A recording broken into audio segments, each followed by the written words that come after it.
Welcome back to the deep dive. Today, we are setting our instruments for a very specific point in time. It's Sunday, February 15, 2026. Right. And we've got this whole stack of reports on the desk Boeing, CAE, the FAA. And our mission is, well, it's pretty specific. It is. We're sort of stepping into the role of high-stakes career strategy. Exactly. And I think it's a necessary role right now. When you look at this data, the aviation industry isn't just hiring. No, it's in a state of almost frantic reconstruction. That is the perfect word for it. So our client for this deep dive Yeah. is, anyone standing on the edge of a career decision. Could be a high school junior, could be someone in their 30s looking to make a big change. And they're all asking the same question. Is there actually a future for me in aviation beyond just, buying a ticket? And if you look at the Boeing outlook and the CAE talent forecast, the answer has really shifted from a simple yes to a much more urgent where have you been? The industry needs you yesterday. So let's start with the sheer scale of this, because the numbers themselves are, they're pretty heavy. They are. When you aggregate the data from these forecasts, you're looking at a global need for roughly 2.3 to 2.4 million new aviation professionals. Million. Between now and 2044. To put that in perspective, that's like the entire population of Houston, Texas. Wow. And is this just about travel finally bouncing back? I feel like we've been hearing the post-pandemic rebound story for years now. That's really yesterday's headline. The rebound is done. The big story for 2026 is what the industry is calling the silver tsunami. Okay, what's that?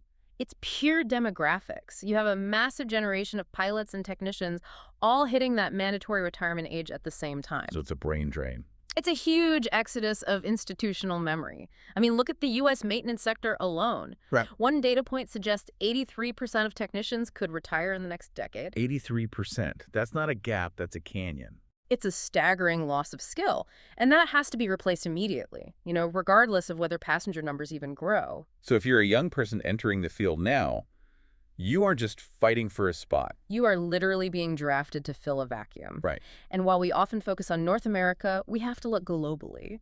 North America needs about 435,000 new people, mostly for those retirements. But the Asia-Pacific region? That is the epicenter of growth. They need almost 1 million new roles. 1 million. That's 45% of the entire global demand.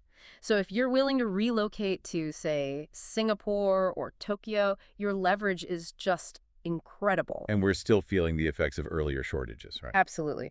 Remember, we entered 2026 with that hangover from the 2024 North American shortage. There was already a deficit of over 16,000 technical personnel.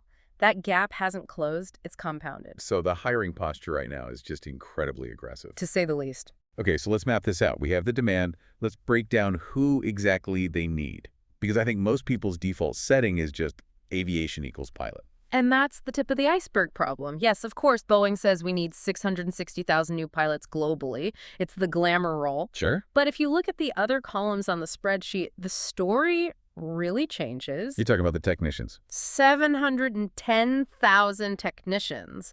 And then the biggest number of all, Cabin crew. nearly 1 million new cabin crew members. 1 million people. That's just, it's hard to wrap your head around. It reflects the fleet expansion. Yeah. We're expecting the global fleet to double to over 43,000 aircraft. And every single one of those needs multiple crews to keep it in the air. Exactly. Flying 12, 14, 16 hours a day. So if I'm that student in 2026, or I'm that person looking to pivot, I need a roadmap. It sounds like there are, 5 distinct lanes opening up here? 5 is the right number. Lane 1, obviously, is the commercial pilot. High visibility, great pay, but it's also the highest barrier to entry. High training costs, and then you have the 1,500-hour rule in the U.S. Which is a long grind for a lot of people. A very long grind. It is. Which brings us to Lane 2. Aircraft maintenance technicians. AMTs. I like to call them the doctors of the airplane. I like that framing. Yeah. It really moves it away from that old grease monkey stereotype. It's a different world now. A modern aircraft is a flying data center wrapped in aluminum and composites. You're not just turning wrenches. You're diagnosing complex systems. Pneumatic, hydraulic, electrical. If the pilot is the driver, the AMT is the one who makes sure the car actually starts and runs safely. Without them, the fleet is just very expensive lawn ornaments. And lane 3 is where the tech really starts to shift: unmanned aircraft systems. Drones. But we have to stop thinking of them as Christmas presents. This is serious. It's covered by FAA regulations. Right, this is industrial application. Precision agriculture, infrastructure mapping, package delivery. It's a regulated professional career path that, didn't really exist a generation ago. And then lane 4, the one with that huge head count, cabin crew. Right, and the reframe here is critical. They are safety professionals. Not just service. No, I mean, yes, they serve drinks, but they are trained for medical emergencies, for fires, for security threats. It's an incredibly sophisticated role. Okay, so what's the 5th lane? Avionics and specialized tech. This really comes from the ATEC pipeline report. As cockpits go glass, fully digital. All screens? All screens. And as airframes switch to carbon fiber composites, we need specialists, people who understand fiber optics and advanced materials. So your general mechanic is great, but an avionics specialist is more like a neurosurgeon for the plane. That's a perfect analogy. So those are the destinations. Let's talk about the journey. If I'm 16 or 17, I don't want to wait until I'm 23 to get started. What can I do right now? The smartest, lowest friction move you can make is the drone license. The Part 107. The remote pilot certificate under Part 107. You only need to be 16 years old. You just have to pass an aeronautical knowledge test. But that test isn't a walk in the park, is it? It's real aviation knowledge. Oh, yeah. It's airspace classes, weather reports, federal regulations, the same fundamental stuff a private pilot learns. And you get vetted by the TSA. You do. And what it proves to a future employer is that you get it. You understand that aviation is a regulatory environment. You respect the rules. It establishes the right mindset from day one. Okay, what about the aspiring mechanics? Absolutely, they can start early. The end goal is the A&P rating. That's airframe and power plant. And usually that's a specialized school. It is a Part 147 school. But high schoolers should be looking for vocational partnerships or curricula like Choose Aerospace. I also saw a note that the testing standards have shifted. Yes, to ACS Airman certification standards. This is a big doubt for students. Why is that?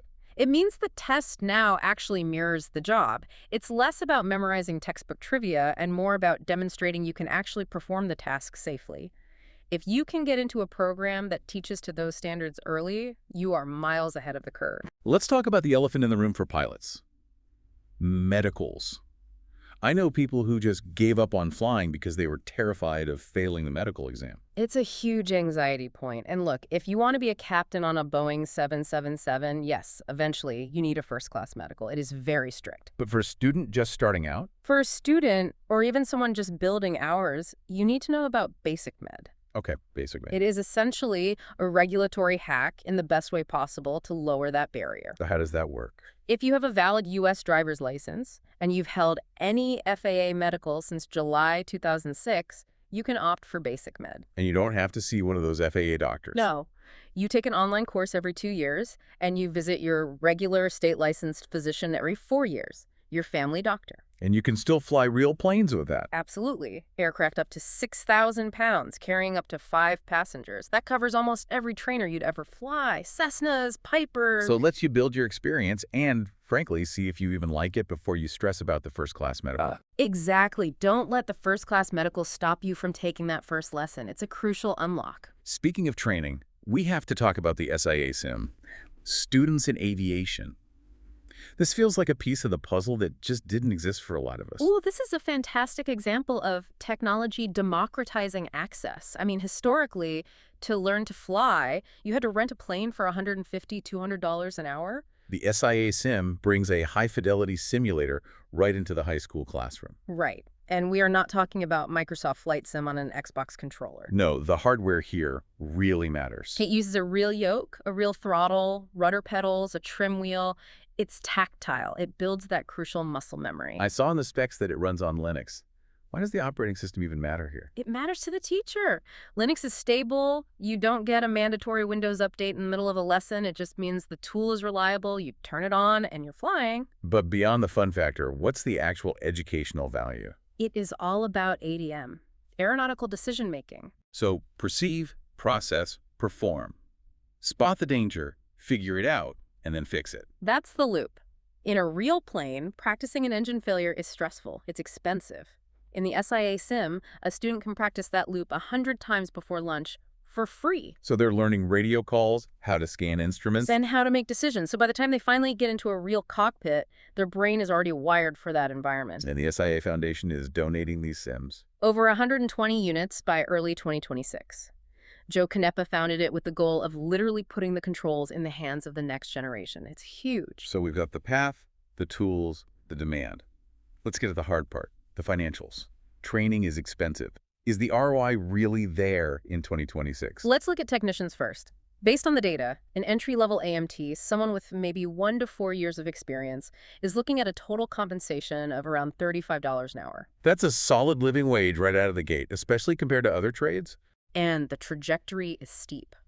Because of that shortage we talked about, that 83% retirement rate, experienced techs are seeing 20% pay bumps.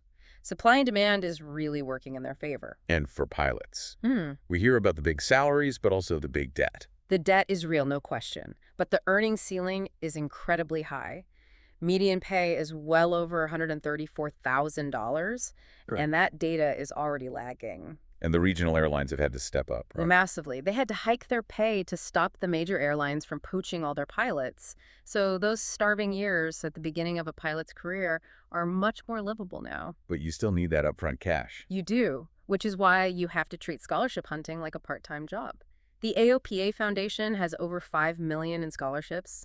CAE has its Women in Flight program. And the advice from the notes was interesting. It's not just about grades. It's about standing out. Don't be generic. If you have that Part 107 drone license we talked about, or you've logged 50 hours on an SIA sim in your high school class, put that on the application. Because it shows you're not just dreaming. You're executing. And that's a form of financial savings right there. How so? Well, if you learn your instrument scan in a free high school simulator, that's maybe 5 hours you don't have to pay an instructor for in the air. That could save you $1,000 easily. So if we were to synthesize all this into a checklist for our listeners. Yeah. Phase 1. Widen the aperture. Don't just fixate on being a pilot. Look at tech, drones, avionics. Phase 2. Get the early credentials. Grab that Part 107 license at 16. Use Basic Med to start flying without the big medical headache. Phase 3. Leverage the cheap tech. Get on that SIA sim, build the ADM mindset before you ever burn a drop of expensive fuel. And finally, follow the funding. Aggressively apply for scholarships and seriously look at the ROI of the technical trades. The math really works if you plan it out. Before we close the logbook, I want to leave our listeners with one more thought. A provocation. Okay. We're seeing Boeing and CAE investing huge amounts of money in virtual reality, AI, and so-called digital twins. It raises a massive question for, say, the class of 2030. If the training environment moves entirely into the digital realm, the very profile of what makes a good pilot could change. How do you mean? For 100 years, a pilot was someone with good hands, stick and rudder skills. But if the plane is a computer and the training is a simulation, the future pilot might need to be more of a systems manager. Or a data analyst. Exactly. So if you aren't comfortable with high-tech diagnostics, you might be grounded before you even start. The right stuff of the future might look a lot more like a gamer or a coder than a barnstormer. It's entirely possible, a big shift to keep an eye on. It is. To our listeners, the runway is clear and the demand is very real. It's time to take the controls. Thanks for diving in with us. Safe flight.